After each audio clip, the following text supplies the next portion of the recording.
Farm house కి వినిపించాలి. జై కాంగ్రెస్. ధన్యవాదాలు మిత్రులారా. ఈనాడు ఆలేరు శాసనసభ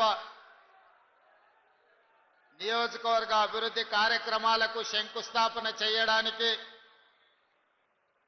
సభాధ్యక్షత వహించిన మీ అభిమాన నాయకుడు, శాసనసభలో ప్రభుత్వ విప్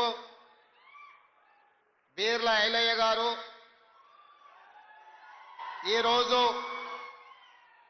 మీ అభిమాన నాయకుడి జన్మదినము. వారికి ప్రభుత్వ పక్షాన జన్మదిన శుభాకాంక్షలు తెలియజేస్తూ నిండు నూరేళ్లు ఆయురారోగ్యాలతో ఉండడమే కాదు, కనీసం 6 సార్లు మోత్పల్లి నరసింహులు గారిలాగా ఈ ఆలేరుకు ఎమ్మెల్యేగా రాష్ట్ర పేదలకు సేవలు అందియాలని వారిని మనస్ఫూర్తిగా అభినందిస్తున్నా.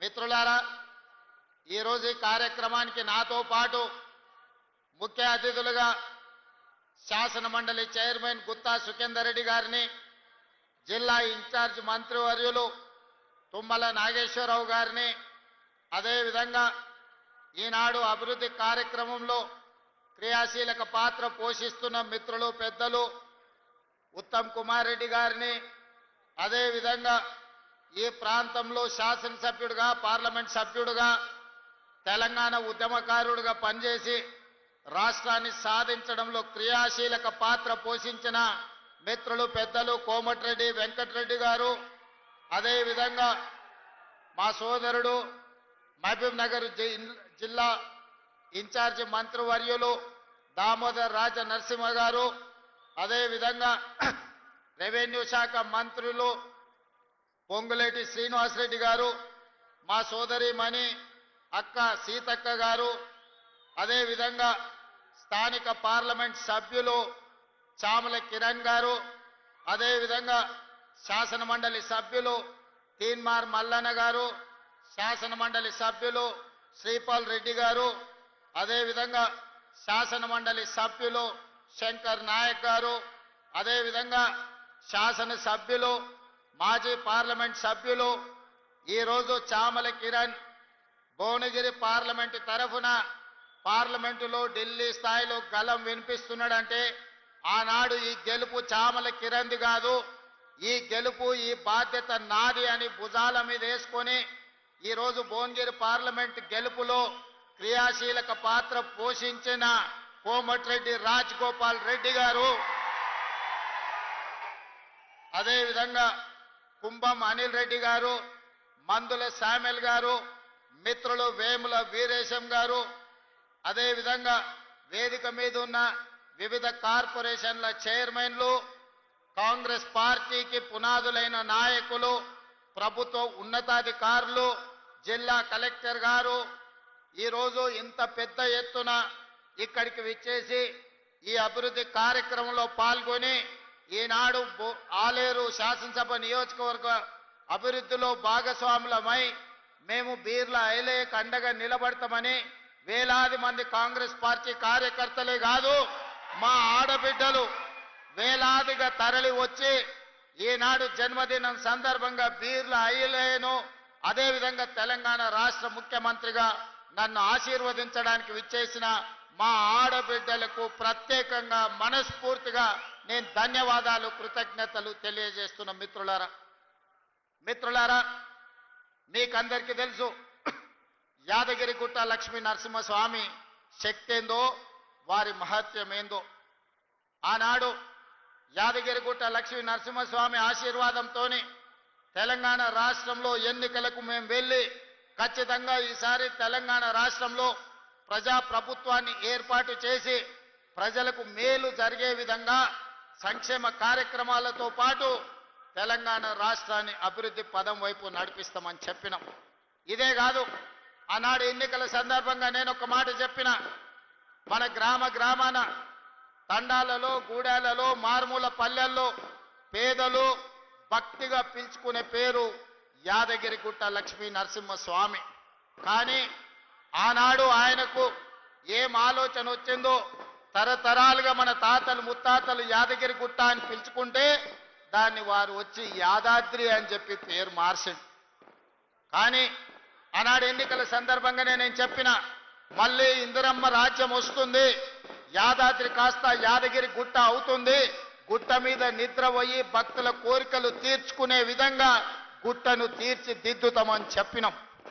ఆనాడు గుట్ట మీదకి ఆటోలు పోవద్దు, గుట్ట మీద పేద భక్తులు ఎవరు నిద్ర పోవద్దు అని చెప్పి ఆనాటి ప్రభుత్వం నిషేధాన్ని ఈరోజు విధించింది. కానీ మన ప్రభుత్వం వచ్చిన వెంబడే కోమటిరెడ్డి వెంకటరెడ్డి గారు, బీర్ల ఐలయ్య గారు వచ్చి అన్న ఈ పేరు మారవాలి, గుట్ట మీద భక్తులు నిద్రపోయేటట్టు చెయ్యాలి, గుట్ట కింద ఉండే ఆటోలు గుట్ట మీదకి పోయేటట్టు చెయ్యాలి అని అంటే యాదగిరి గుట్టకు అవసరమైన మార్పులు చేర్పులు అన్నీ తీసుకొచ్చి భక్తుల ఆకాంక్ష మేరకు ఈరోజు మనం కార్యక్రమాలు చేపట్టిన. ఇదే కాదు, గోపురాన్ని 60 కేజీల బంగారంతో కార్యక్రమాన్ని పూర్తి చేసుకొని ఈరోజు భక్తులకు పెద్ద ఎత్తున ఈరోజు ఆనందాన్ని కలిగించే నిర్ణయం తీసుకున్నాం. ఇదే కాదు, యాదగిరి గుట్ట ఈరోజు ఒక పెద్ద బోర్డుగా ఆంధ్రప్రదేశ్లో తిరుమల తిరుపతి దేవస్థానానికి ఏ విధంగా అయితే ఒక బోర్డు ఉండి ప్రపంచంలోనే ఒక గొప్ప పేరు తిరుమల తిరుపతి వెంకన్న స్వామి సాధించిండు, తెలంగాణలో కూడా అంత గొప్పగా లక్ష్మీ నరసింహస్వామి యాదగిరి గుట్ట రాణించాలని అక్కడ టీటీడీ ఉంటే ఇక్కడ వైటీడీని మనం ఏర్పాటు చేసుకున్నాం. యాదగిరి గుట్ట టెంపుల్ డెవలప్మెంట్ కమిటీని వేసుకునేది ఉంది, తొందరలోనే మనం వేసుకోబోతున్నాం. ఇదే కాదు మిత్రులారా, ఇవాళ మీరు అందరితో పంచుకోదలుచుకున్న ఏ విధంగా అయితే తిరుమల తిరుపతి దేవస్థానం ఆధ్వర్యంలో పద్మావతి యూనివర్సిటీ ఉండి అక్కడ పిల్లలకు చదువులే కాదు, అక్కడ గోశాల పెట్టి గోవులకు సేవ చేయడమే కాదు, వివిధ అభివృద్ధి కార్యక్రమాలలో, సంక్షేమ కార్యక్రమాలలో, భక్తికి సంబంధించిన అంశాలలో తిరుమల తిరుపతి దేవస్థానం ఏ విధంగా విశిష్ట సేవలను అందిస్తుందో ఈనాడు మీ అందరి సమక్షంలో నేను సంతోషంగా ప్రకటించదలుచుకున్న యాదగిరి గుట్ట నరసింహస్వామి ఆధ్వర్యంలో యూనివర్సిటీ వరకు మీ మెడికల్ కాలేజీని, విద్యా సంస్థల్ని అభివృద్ధి పరచడమే కాదు, యాదగిరి గుట్ట లక్ష్మీ నరసింహస్వామి ఇక్కడ ఉండే కమిటీ ఆధ్వర్యంలో ఇక్కడ విద్యా సంస్థల్ని యూనివర్సిటీ స్థాయికి పెంపొందించి అన్ని రకాలుగా దేశంలోనే ఒక గొప్ప యూనివర్సిటీగా రాణించే విధంగా ఈరోజు మీ యాదగిరి గుట్ట లక్ష్మీ నరసింహస్వామిని అభివృద్ధి చేయడానికి మీ అందరికీ మనస్ఫూర్తిగా తెలియజేయడానికి నేను సంతోషపడుతున్నా. మిత్రులారా, ఈరోజు ముఖ్యంగా గంధమాల గురించి మా మిత్రులు చెప్పిండ్రు. ఇవాళ ఒక ఆయన తాటి చెట్టు అంతా పెరిగిండు కానీ తలకాయ మోకాళ్ళలో ఉందో ఎక్కడుందో నాకు తెలియదు. ఎట్లకెళ్ళి వస్తావయ్యా నీళ్లు, నువ్వు ఎట్లా ఇస్తావు గంధమాల ఎట్లా కడతావని నేను వారిని అడగదలుచుకున్న. ఈరోజు సాగునీటి ప్రాజెక్టుల గురించి ఇంత ఉందే పెద్దలు ఉత్తమ్ కుమార్ రెడ్డి గారు చెప్పిండ్రు. 10 ఏళ్లలో 2 లక్షల కోట్ల రూపాయలు ఖర్చు పెట్టిండ్రు, కాంట్రాక్టర్లకు బిల్లులు ఇచ్చిండ్రని. నేను అడుగుతున్న గత పాలకులను, 2 లక్షల కోట్ల రూపాయలు ఖర్చు పెడితే గంధమల్ల రిజర్వాయర్ ఎందుకు పూర్తి కాలే, పిలాయపల్లి కాలువ ఎందుకు పూర్తి కాలే, ధర్మారెడ్డి కాలువ ఎందుకు పూర్తి కాలే, ఎస్ఎల్బిసి ఎందుకు పూర్తి కాలే, నల్గొండలో ప్రాజెక్టులు నిర్మించలేదు, ఆలేరు ప్రాంతానికి సాగునీరు తాగునీరు అందించలేదు. ఇవి పక్కన పెట్టండి. ఈనాడు ఈ నల్గొండ ప్రాంతంలో నేను అడగదలుచుకున్న మా ప్రాంత రైతులను, ఈ ప్రాంత ప్రజలను, ఆనాడు నవంబర్ 8 నాడు నా జన్మదినం ఉన్నదని వేలాది మంది ఇంటికి వస్తామంటే నేను కాదు కూడదు లక్ష్మీ నరసింహస్వామిని దర్శనం చేసుకొని మూసి కాలువలో మా నల్గొండ బిడ్డల బతుకులు ఎట్లా చింద్రమైపోతున్నాయో వాళ్ళ మధ్యలో గడుపుతానని నా జన్మదినం రోజు మీ దగ్గర వచ్చి రోజంతా పాదయాత్ర చేసి మీరు పడుతున్న కష్టాలను కల్లారా నేను చూసి ఆనాడే నేను ఈ ప్రాంతానికి మాట ఇచ్చిన. 600 అక్కడి సూర్యుడు ఇక్కడ ఉదయించిన ఎవరు అడ్డం పడ్డా తొక్కుకుంటైనా పోతాం, మూసీ నది ప్రక్షాళన చేసి తీరుతాం, నల్లగొండ రైతాంగం కష్టాలు తీరుస్తామని ఆనాడు చెప్పడం జరిగింది.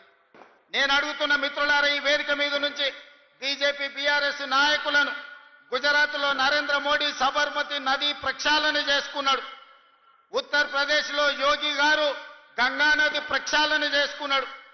ఈనాడు ఢిల్లీలో మోడీ యమునా నది ప్రక్షాళన చేస్తా మేము అభివృద్ధి చేసుకుంటాం, ఆ ప్రాజెక్టులను నిర్మించుకుంటాం అంటున్నాడు.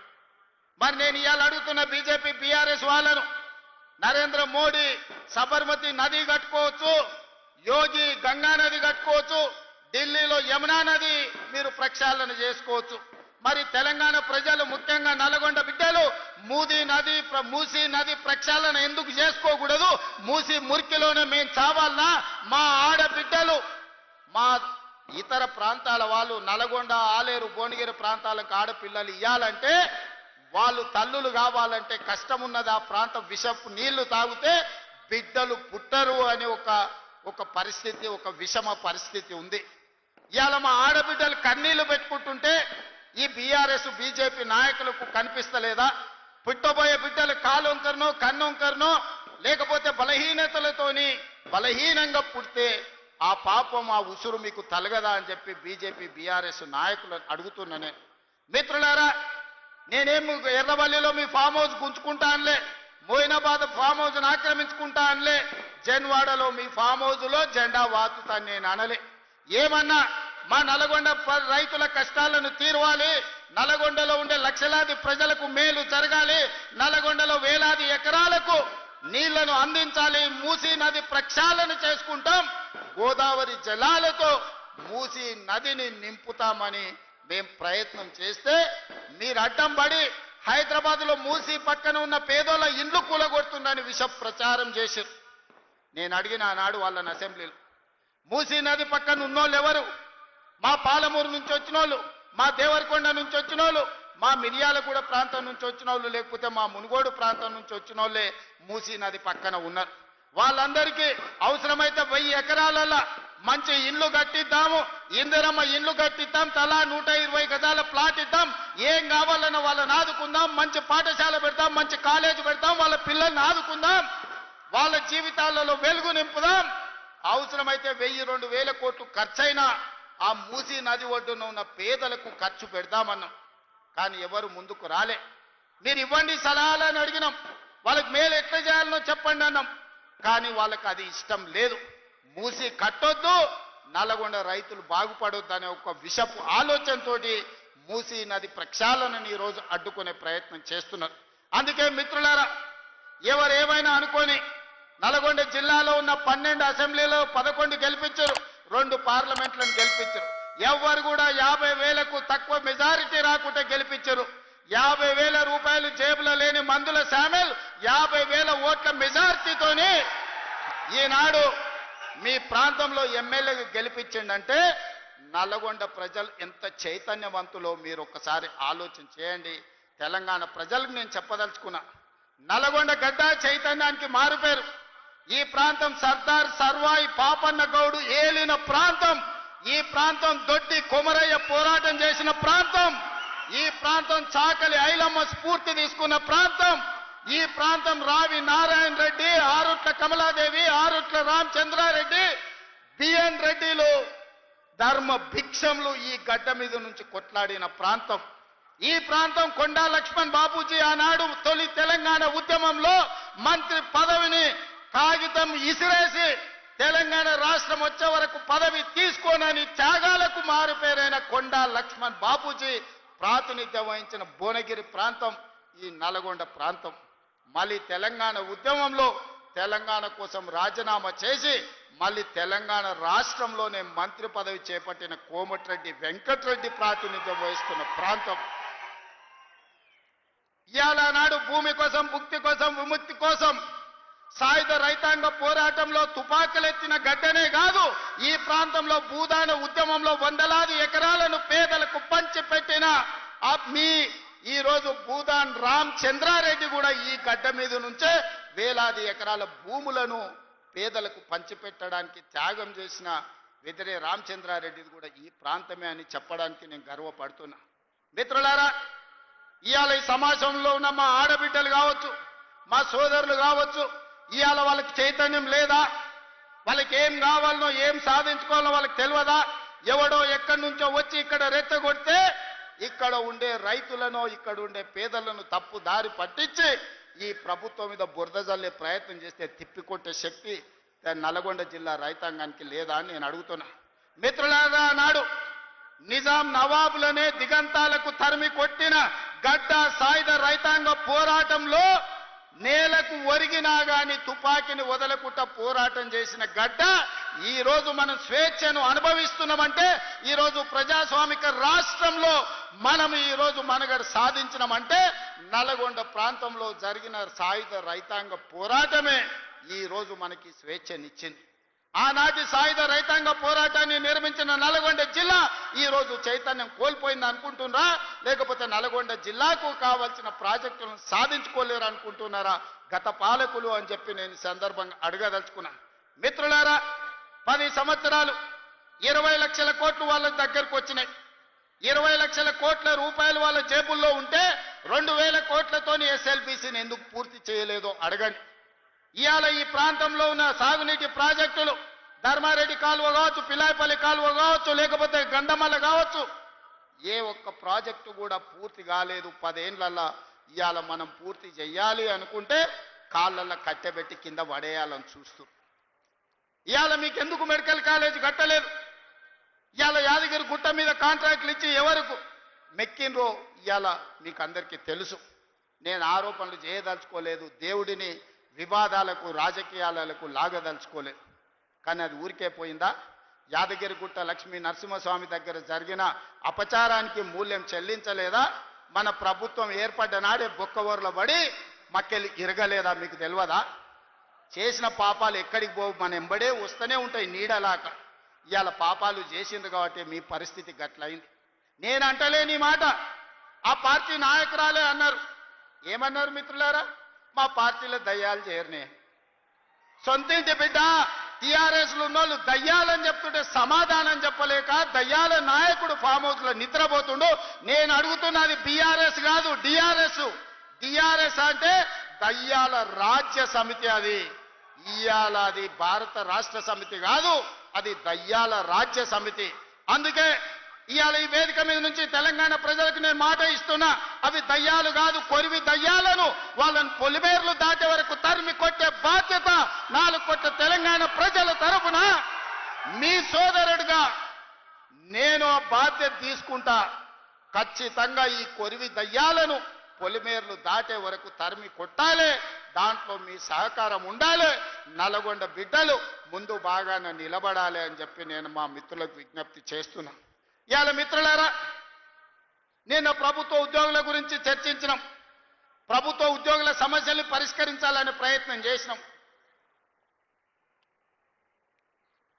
వాళ్ళ డిఏల సంగతి, వాళ్ళ సమస్యల సంగతి మా బట్టి విక్రమార్క గారు, మా నాయకులు శ్రీధర్ బాబు గారు అందరు చర్చించి ఒక కొలిక్కు పట్టుకొచ్చినాం. ఇవాళ మాట్లాడుతున్నాడు వాళ్ళ సమస్యలు మీరు పరిష్కరించలేదని. వాళ్ళందరేమో హర్షం వ్యక్తం చేసింది. ఈ ప్రభుత్వ ఉద్యోగులను కుటుంబ సభ్యులుగా భావించి మా సమస్యలను పరిష్కారానికి ముందుకు వచ్చిండ్రు. మనస్ఫూర్తిగా ధన్యవాదాలు తెలియజేస్తున్నామని. సరే, ఆరోపణలు ప్రత్యారోపణలు పక్కన పెట్టండి. నేను ఇవాళ ఈ వేదిక మీద నుంచి 5 లక్షల తెలంగాణ ప్రభుత్వ ఉద్యోగులను అడుగుతున్నా, వాళ్ళ సతీమణులను నేను అడుగుతున్నా మీ సోదరుడుగా. అక్క, అవ్వ, అమ్మ, 10 ఏళ్లలో చంద్రశేఖరరావు ముఖ్యమంత్రిగా ఉన్నప్పుడు ఏనాడైనా 1వ తారీఖు నాడు మీ ఆయన జీతాలు ఖాతాలో పడ్డాయా? నెల జీతం 1వ తారీఖు నాడు వస్తే వచ్చే ఎన్నికల్లో నాకు ఓటు వేయకండి. నేను తెలంగాణ రాష్ట్ర ప్రభుత్వానికి ముఖ్యమంత్రిగా బాధ్యత చేపట్టినాక ఈ 5 లక్షల ప్రభుత్వ ఉద్యోగస్తులకు 1వ తారీఖు నాడే మొత్తం జీతం మీ ఖాతాలో వేస్తే మీరు అండగా నిలబడండి. ప్రజా ప్రభుత్వాన్ని ఆశీర్వదించండి. నెల నెల ప్రభుత్వ ఉద్యోగులకు జీతాలు ఇవ్వలేనోడు, దివాలా తీసిన దద్దమ్మలాక ఇన్స్టాల్మెంట్ల జీతాలు చెల్లించినోడు ఇవాళ వచ్చి నన్ను ప్రశ్నిస్తాడా? నువ్వా నన్ను అడిగేది? 10 ఏళ్ళు ఈ రాష్ట్రాన్ని దోసుకొని, రాష్ట్రాన్ని తగలబెట్టి, రావణ కాష్టంగా మార్చి 8 లక్షల కోట్ల రూపాయల అప్పు చేసి రాష్ట్రాన్ని దివాలా తీపించి విద్యార్థులను, రైతులను, ఉద్యమకారులను పొట్టన పెట్టుకొని బంగారు తెలంగాణ ముసుగులో బొందలగడ్డ తెలంగాణ చేసిన దిక్కుమాలిన ప్రతి ఎదవ ఈ రోజు మనల్ని వచ్చి విమర్శిస్తాడా? కార్యకర్తలారా ఆలోచన చేయండి. 18 నెలల్లో ఎన్నడైనా మనం నిద్రపోయినామా? 18 నెలలలో ఎన్నడైనా కార్యకర్త నుంచి నాయకుల వరకు ఎవరినైనా కలవకుండా ఉన్నామా? ఇవాళ ఎవరిని కలవకుండా చూసిన వాళ్ళు కలవకుంటోళ్ళు, మనం కాదు. ఎన్నిసార్లు బయటకు వచ్చిండు, ఎన్నిసార్లు ప్రజల్ని కలిసిండు ఆయన అడగాలి. మా అక్కల్ని అడుగుతున్నా, అక్క ఏనాడైనా ముఖ్యమంత్రిని చూసిర్రా? ఇంతకుముందే వాసాల మర్రిలా ఆయన వచ్చినాడు, ఎవరికి ఆకుల ఆగవ్వకు అల్లనేరేడు పండించిండంట. ఆ అల్లనేరేడు పండి తిన్నందుకు ఆమె పోయి దావకాల్లో పడ్డ. మా అక్క కూడా ఇక్కడికి వచ్చే ఉంటుంది నాకు తెలిసి.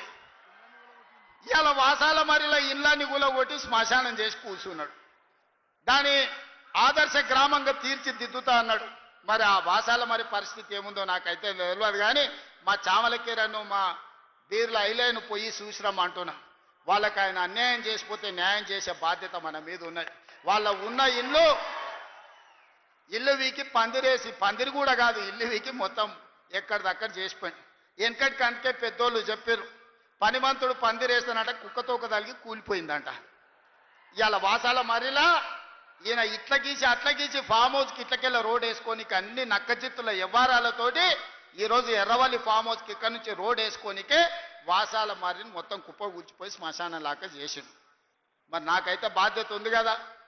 ఆయన అల్లకల్లోలం చేసినా, ఆగమాగం చేసినా అన్నిటిని సరిదిద్దాలన్న ఆలోచనతోటి ఇవాళ రైతులను కావచ్చు, ఆడబిడ్డ మహిళల్ని కావచ్చు, విద్యార్థులను కావచ్చు, నిరుద్యోగ యువకులను కావచ్చు, ఉద్యమకారులను కావచ్చు, దళితులను కావచ్చు, గిరిజనులను కావచ్చు, ఆదివాసులను కావచ్చు, మైనారిటీలను కావచ్చు, వీళ్ళందరి కష్ట సుఖాలు తెలుసుకొని విధి విధానాలు తయారు చేసి ఇవాళ వాళ్ళందరినీ అభివృద్ధి పాఠం వైపు నడిపించాలని నేను ప్రయత్నం చేస్తున్నాను.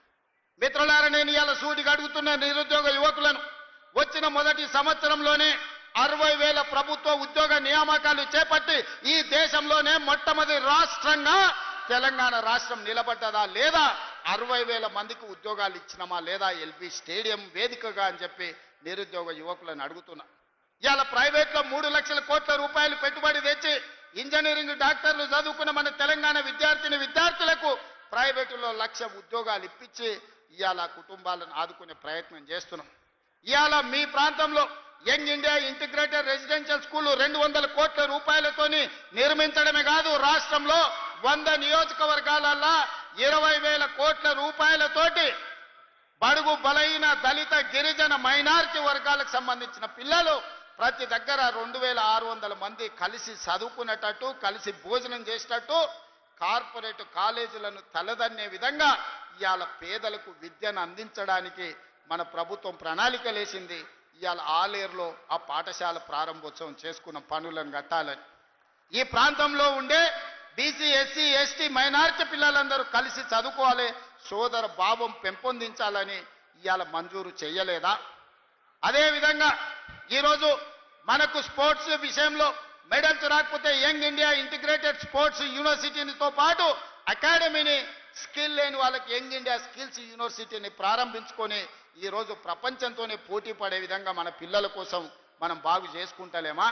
ఇవాళ మెడికల్ కాలేజీ ప్రాంతానికి ఇచ్చిన మాట వాస్తవం కాదా సోదరులారా? గంధమల్ల ప్రాజెక్టు వాళ్ళు పడావు పెట్టిపోతే ఆ గ్రామాలు మునుగుతున్నాయని రైతులు బీర్ల ఐలేని తీసుకొని వచ్చి మాట్లాడితే గ్రామాలు మునగకుండా ఆ ప్రాజెక్టును పూర్తి చేయడానికి ఈరోజు ప్రణాళికలు వేసుకున్న మాట దాదాపుగా 600 కోట్ల రూపాయలు మంజూరు చేసింది నిజం కాదా? ఇవాళ నీళ్ళు ఎక్కడికి వెళ్ళి వస్తున్నాయి అంటున్నాడు. ఎస్ఆర్ఎస్పి నీ తాత కట్టిండా? ఎల్లంపల్లి మిడ్మానేరు మీ ముత్తాత కట్టిండా? మా కాంగ్రెస్ పార్టీ పండిత్ జవహర్లాల్ నెహ్రూ మొదలుపెట్టిన ఎస్ఆర్ఎస్పి, శ్రీపాద, ఎల్లంపల్లి, మిడ్మానేరు ప్రాజెక్టులు మేము కట్టినాం. ఈరోజు గంధమ్మలకి ఎట్లా నీళ్లు దేవాళ్ళు మాకు తెలియదా? నిధులు ఇచ్చినోనికి నీళ్ళు ఇచ్చే తెలియదానే? తెలియదా? అన్నం పెట్టిన అవ్వకు ఉండనీకే తొడుక్కోనికే బట్టలు ఇచ్చేది తెలియదా? ఇవాళ ఇందిరమ్మ ఈరోజు ఏ గ్రామానికైనా వెళ్దాం, నేను సూటిగా సవాలు విసురుతున్నా. పేదోడు ఉంటున్న ఇల్లు ఇందిరమ్మ ఇల్లు కాదా? పేదోడు కట్టుకున్న ఇళ్ల పట్టా ఇందిరమ్మ ఇళ్ల పట్టే కాదా? పేదోడు దుక్కి దున్నుకుంటున్న భూమి అసైన్మెంట్ పట్టాల పేరు మీద బీసీలకు, ఎస్సీలకు, ఎస్టీలకు లక్షల ఎకరాల భూ పంపకాలు చేసింది ఇందిరమ్మ కాదా? ఆ ఇందిరమ్మ మా అమ్మ కాదా? మా కాంగ్రెస్ పార్టీ తల్లి కాదా ఇందిరమ్మ? ఆమె నాయకత్వంలో పనిచేసే మేము ఇవాళ ఈ ప్రాంతాన్ని అభివృద్ధి చెయ్యాలని మేము ముందుకు వస్తే, అదేవిధంగా ఈరోజు రాష్ట్ర స్థాయిలో 4.5 లక్షల ఇందిరమ్మ ఇండ్లు మళ్ళీ మంజూరు చేసి పనులు ప్రారంభించి పొంగులేటి శ్రీనివాసరెడ్డి గారు పర్యవేక్షిస్తలేరా? ఇదే కాదు, మా అక్కల్ని అడుగుతున్నాయి. మా ఆడబిడ్డలు ఈడుండ్రు, అక్క ఆనాడు ఆయన ప్రభుత్వంలో మీరు అమ్మగారింటికి పోవాలన్నా అమ్మోరిని దర్శించుకోవాలంటే ఇంటి ఆయనను బస్సు కిరాయి పైసలు అడిగేది. అవునా? అయితే కొడుకుని అడగాలే, లేకపోతే ఇంటి ఆయనను అడగాలి. ఎందుకమ్మా ఈ పండుగ ఎందుకు మళ్ళీసారి పోదు అమ్మగారింటికంటే ఊకుండాల్సి వస్తుంది. కడుపులో దుఃఖం ఉన్నా దాచిపెట్టుకొని ఉండేది. కానీ ఇవాళ ఇంటి ఆయన పొలం కాడికి పనికి పోతే అమ్మగారింటికి పోయి చూసి ఒక్క సిల్లి గవ్వ లేకున్నా ఆర్టీసీ బస్సు చెయ్యి చూపితే ఉచితంగా బస్సు ఎక్కుతలేరు. అక్క నిజం చెప్పండి.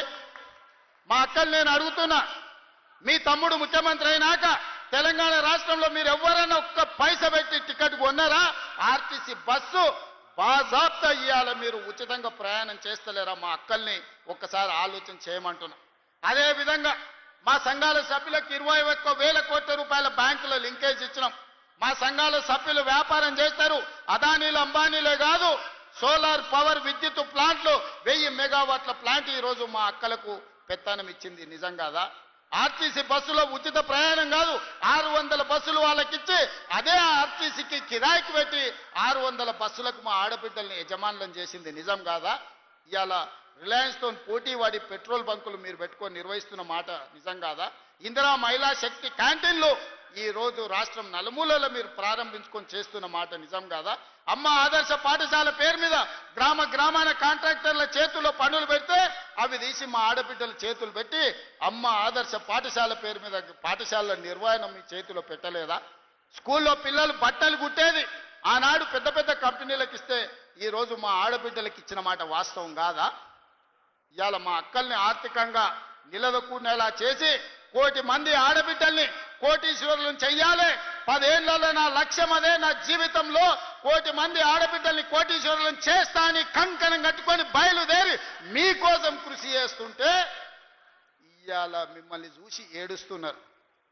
మీ ఒకనాడు ఇంటాయనని బస్సుకి అడిగే మీరు సాయంత్రం బెల్ట్ షాప్కి ఆయన మిమ్మల్ని నగదు అడిగే పరిస్థితి తెచ్చినా లేదా? మా అక్కలు చెప్పాలని నేను అడుగుతున్నా. ఇవాళ పెత్తనం మా ఆడబిడ్డల చేతి ఉంటే పిల్లల చదువులు ఉంటాయి, ఇల్లు బాగుపడుతుందని ఇవాళ మా అక్కల చేతుల్లో పెత్తనం పెట్టిన మాట నిజం కాదా?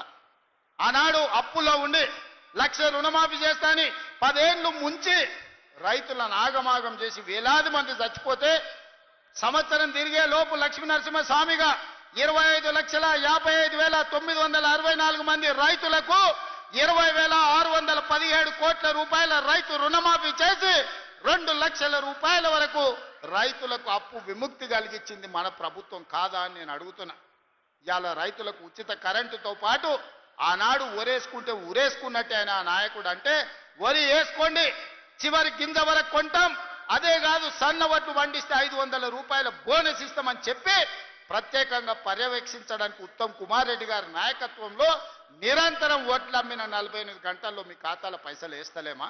ఇవాళ రైతులను ఆదుకొని ప్రాజెక్టులు పూర్తి చెయ్యాలి అని మేము పనిచేస్తుంటే కడుపు మండి విషం జమ్ముతున్నారు ఈరోజు రైతుల మీద. అందుకే మిత్రులారా మీరందరూ ఆలోచన చేయండి. ఈ ప్రభుత్వం మీ ప్రభుత్వం, ఈ ప్రభుత్వం మన ప్రభుత్వం, ఈ ప్రభుత్వం పేదోళ్ళ ప్రభుత్వం, ఈ ప్రభుత్వంలో దళితులు గిరిజనులు ఆదివాసులు తలెత్తుకునే ప్రభుత్వం. అందుకే 1931లో బ్రిటిష్ వాళ్ళు కులగణన చేస్తే 100 ఏళ్లలో ఎవడు చేయలేకపోయింది, ఎవడు ధైర్యం చేయలే ముట్టుకోనికే. కానీ మీ సోదరుడుగా మీ రేవంత్ అన్నగా దేశంలోనే మొట్టమొదటి రాష్ట్రంగా ఉత్తమ్ కుమార్ రెడ్డి గారిని బాధ్యత ఇచ్చి దామోదర రాజనరసింహ గారిని బాధ్యత పెట్టి రాష్ట్రం దేశంలోనే మొట్టమొదటిసారి కులగణన చేసి 56.36% బలైన వర్గాలు ఉన్నారు అని లెక్క తేలిస్తే ఈ రోజు విధిలేని పరిస్థితుల్లో నరేంద్ర మోడీ దేశం మొత్తం నేను లెక్క కడతా, బీసీల లెక్క తీస్తా అన్నాడు. గొర్రెలకు బర్రెలకు చేపలకు కూడా లెక్క ఉంది, కానీ మా బలహీన వర్గాలకు లెక్క లేదంటే లెక్క నేను తేలుస్తా, నీ కథ కూడా చూస్తా అన్నందుకు ఇవాళ తెలంగాణ రాష్ట్రం మొట్టమొదటిసారి బలహీన వర్గాల లెక్క తేల్చి 56.36% తేల్చింది మనం కాదా? ఈ బలహీన వర్గాల పట్ల ప్రేమ లేకపోతే వాళ్ళ లెక్క తేల్చే బాధ్యత ఎందుకు తీసుకుంటాం? ఈరోజు 42% రిజర్వేషన్లు విద్య ఉద్యోగంలోనే కాదు స్థానిక సంస్థలలో కూడా మీకు 42% రిజర్వేషన్ ఇవ్వాలని చట్టం చేసింది మనం కాదా? అదేవిధంగా ఈనాడు ఎస్సీ ఉపకులాల వర్గీకరణ 35 ఏళ్ల నుంచి మాదిగ బిడ్డలు పోరాటమే కాదు ఎంతో మంది ప్రాణాలు కోల్పోయింది. ఎట్లయినా ఈ సమస్యకు శాశ్వత పరిష్కారం చూపించాలి అని సుప్రీంకోర్టు తీర్పిచ్చిన మరుక్షణం దామోదర రాజనరసింహ గారు నాకు చిట్టి తెచ్చిండు అసెంబ్లీలో. నేను స్పష్టంగా చెప్పిన ఇది నా బాధ్యత, 100% ఈ సమస్యను పరిష్కరిస్తా అని ఫిబ్రవరి 14 నాడు మొదలుపెట్టి మళ్ళీ ఫిబ్రవరి 14 లోపల బీసీల లెక్కలు తేల్చిన ఎస్సీ కులాల వర్గీకరణ మోత్కుపల్లి నరసింహులు గారు సజీవ సాక్షి. వారు ఎవరిని అంత ఆశామాషికి ఒప్పుకోరు, ఎవరిని అభినందించారు. నరసింహులు గారి సంగతి మీకు నాకంటే ఎక్కువ తెలుసు, మీరు ఆలేరోళ్ళు. కానీ వారు స్వయంగా అసెంబ్లీకి వచ్చి శాలువ కప్పి తమ్మి ఈ రోజు నా మనసుకు ఆనందం కలిగింది. దశాబ్దాల మా కొట్లాట పరిష్కారం చూపించినమని నరసింహులు గారు అభినందించిన మాట వాస్తవం కాదా? ఇవాళ ఎస్సీ కులాల వర్గీకరణ చేసి ఆ చిక్కుముళ్ళని ఇప్పింది ఈ ప్రభుత్వం కాదా అని నేను అడుగుతున్నా. ఇన్ని రకాలుగా రైతులను, మహిళల్ని, విద్యార్థులను, నిరుద్యోగులను, ఉద్యమకారులను, బలహీన వర్గాలను, దళిత వర్గీకరణతో పాటు ప్రతి సమస్యను పరిష్కరించుకుంటా 18 నెలల్లో మనం ముందుకు వెళ్తుంటే 10 ఏళ్ళు రాష్ట్రాన్ని దోసుకున్నాడు. ఇవాళ నువ్వు దిగిపో అని అంటుండు. మిత్రులారా, మీరు ఆలోచన చెయ్యండి. నాకేం లేదు కోరికలు. ఆయనను పట్టుబట్టాలనుకున్నా, పట్టుబట్టినా, పని బట్టినా, పడగొట్టడమే కాదు ఆ కుర్చీలో కూర్చున్నా. జీవితంలో నా లక్ష్యాన్ని నేను నెరవేర్చుకున్నా. ఇక మీ లక్ష్యాన్ని నెరవేర్చడానికి మీ సోదరుడిగా కష్టపడాలని నేను అనుకుంటున్నా. నాకు ఇంకేం కోరికలు లేవు. నన్ను ఇబ్బంది పెట్టినోని, నన్ను జైలు పెట్టినోని ఖచ్చితంగా జైలు నుంచి బయటకు వచ్చిన రోజు ఒక మాట చెప్పిన, తొడగొట్టి చెప్పిన, నిన్ను పడగొట్టే వరకు కళ్ళు ముయ్యను అని చెప్పి పడగొట్టి చూపించిన. ఇవాళ మీ అందరికీ నా విజ్ఞప్తి ఒక్కటే, 10 ఏళ్ళు ఆశీర్వదించండి. ఈ తెలంగాణ రాష్ట్రాన్ని $1 ట్రిలియన్ ఎకానమీగా మార్చి ప్రపంచానికి ఆదర్శంగా నిలబడి బెంగళూరు, చెన్నైయో, ముంబైయో, ఢిల్లీతో కాదు, న్యూయార్క్, టోక్యో, జపాన్ దేశాలతో పోటీ పడే విధంగా తెలంగాణ రాష్ట్రాన్ని అభివృద్ధి పదం వైపు నడిపించే శక్తిని మీరు ఇవ్వండి మిత్రులారా. మీరిచ్చే శక్తితోని మూసీ నది ప్రక్షాళన చేస్తా, రీజనల్ రింగ్ రోడ్డు నిర్మిస్తా, భారత్ ఫ్యూచర్ సిటీని ప్రపంచానికి ఒక గొప్ప నగరంగా అందిస్తా. ఈ రోజు బలహీన వర్గాల పిల్లలు డాక్టర్లు, లాయర్లు, ఇంజనీర్లుగా, ఐఏఎస్లు, ఐపీఎస్లుగా రాణించి ఈ దేశ పునర్నిర్మాణంలోనే మీరు భాగస్వాములుగా ఉండాలి, మీకు బాధ్యత ఉండాలి అనే విధంగా తీర్చిదిద్దే విధంగా నేను ప్రయత్నం చేస్తాం మిత్రులారా. అందుకే ఇవాళ మిమ్మల్ని అందరిని అడగదలుచుకున్నాం. లక్ష్మీ నరసింహస్వామి కాళ్ళ దగ్గర ఈరోజు మనందరం కూర్చున్నాం. ఆ స్వామి సాక్షిగా అభివృద్ధి చేసే శక్తిని ఇవ్వండి. ఈ తెలంగాణ రాష్ట్రాన్ని, ఆగమైన తెలంగాణను మనం పునర్నిర్మించుకుందాం. ఇవాళ ఒక్క నోటీస్ ఇస్తేనే ఆయన ఆగమాగం అవుతున్నాడు. నెలల కొద్ది జైళ్ళల్లో గడిపిన మేమేమనుకోవాలి? నువ్వు దేవుడువా? నువ్వు మనిషివే కదా. ఆనాడు ప్రధానమంత్రిగా పనిచేసిన పివి నరసింహారావు ఒక సెషన్స్ మేజిస్ట్రేట్ ముందర పోయి చేతులు కట్టుకొని నిలబడ్డాడు కోర్టు నోటీస్ ఇస్తే. మీకెందుకయ్యా అంత బలుపు? మీరు చేసిన తప్పులకి ఇవాళ కమిషన్ నోటీస్ ఇచ్చింది. జవాబు చెప్పాల్సింది పోయి ఎదురుదాడి మా మీద చేస్తున్నారు. నువ్వు మా మీద దాడి చేసుడు కాదు, ఇది కాళేశ్వరం కమిషనా, కాంగ్రెస్ కమిషనా అడుగుడు కాదు. నీ పార్టీలో ఉన్న దయ్యాల గురించి నీ బిడ్డనే చెప్పింది కదా. ఆ దయ్యాలు, కొరివి దయ్యాలు ఎవడో తెలంగాణ ప్రజల్ని ఎట్లా పట్టి పీడిస్తుండ్రో ఇవాళ నీ బిడ్డ అడిగిన ప్రశ్నకు సమాధానం చెప్పమని బీఆర్ఎస్ నాయకులను అడుగుతున్నా. ఇప్పటి నుంచి అది దయ్యాల రాజ్య సమితే తప్ప అది భారత రాష్ట్ర సమితి కాదు, అది దయ్యాల పార్టీ అని మన కార్యకర్తలు ఊరూరాలు చెప్పాలి. ఎవడు కనిపించినా ఒకటే చెప్పారు, అరే దయ్యాలు వచ్చినాయి రా భయ అని. ఇంకా వాళ్ళని పేరు పెట్టి పిలువకారు ఎక్కడ కూడా. కనిపిస్తే చాలు దయ్యాలు వస్తున్నాయని ప్రజలకు చెప్పండి. ఎందుకంటే దయ్యాలతో ఉన్న ప్రమాదం తెలంగాణ ప్రజలకు తెలియాల్సిన అవసరం ఉన్నది. అందుకే మిత్రులారా, మళ్ళొక్కసారి చెప్తున్నా, మళ్ళసారి గెలవడానికి, ఆలేరు అభివృద్ధి చేయడానికి మీ సోదరుడికి ఏం మీకు కావాలనో, పరిష్కారం కావాలనో, ఏం అండగా నిలబడాలో మీరు చెప్పండి. అన్ని పనులు చేసి పెట్టే బాధ్యత నాది. ఎందుకంటే ఆలేరులో ప్రజలు మంచోళ్ళు, కొంచెం నాయకులు అక్కడిక్కడ ఉన్నా మీ అభివృద్ధి చేసే బాధ్యత నాది. అమాయకుడైన బీర్ల ఐలయ్య ఈరోజు మీకు నాయకుడు ఉన్నాడు. ఆయన అడగలే పదవి, విప్పు పదవి నేను ఇచ్చిన పిలిచి. ఎందుకంటే బలహీన వర్గాల నుంచి నా వెనకాల కూర్చుంటే ఒక బీర్ల ఐలయ్య ఉండాలి, ఒక ఆది శ్రీనివాస్ ఉండాలి, ఒక అట్లూరి లక్ష్మణ్ ఉండాలి, ఒక రామచంద్ర నాయక్ ఉండాలి. బలహీన వర్గాలు నా వెనకాల కూర్చుంటే సభకు నిండుదనం వస్తుందని వాళ్ళందరినీ విప్పులుగా వేసి ఈరోజు మీ ప్రాతినిధ్యాన్ని పెంచే ప్రయత్నం చేస్తున్నాం. రాహుల్ గాంధీ గారి లక్ష్యం నెరవేర్చడమే నా బాధ్యత అని తెలియజేస్తూ, ఇంతసేపైనా ఓపిక ఉన్న మా సోదరులందరికీ నిండు మనసుతో ఆశీర్వదించడానికి ఇక్కడికి విచ్చేసిన ఆలేరు ప్రజలందరికీ కూడా మనస్ఫూర్తిగా అభినందనలు తెలియజేస్తున్నా. మీరందరూ అండగా నిలబడతారా? తెలంగాణ రాష్ట్రాన్ని పునర్నిర్మించుకుందామా? మీరందరు సిద్ధమేనా? మీరందరూ అండగా ఉంటారు కదా? అండగా ఉంటా అన్న వాళ్ళందరూ చేయి పైకెత్తండి. మా అక్కలు కూడా, అక్క కోటీశ్వరులు వచ్చేసారి 1 కోటి ఓట్లు రావాలంటే మా ఆడబిడ్డలే కోటీశ్వరులు అయ్యి నాకు అండగా నిలబడాలి. మీరందరూ ఆశీర్వదించడానికి చేయి పైకెత్తండి అని చెప్పి మా అక్కలను అందరికీ విజ్ఞప్తి చేస్తున్నా. జై కాంగ్రెస్, జై జై కాంగ్రెస్. ధన్యవాదాలు మిత్రులారా.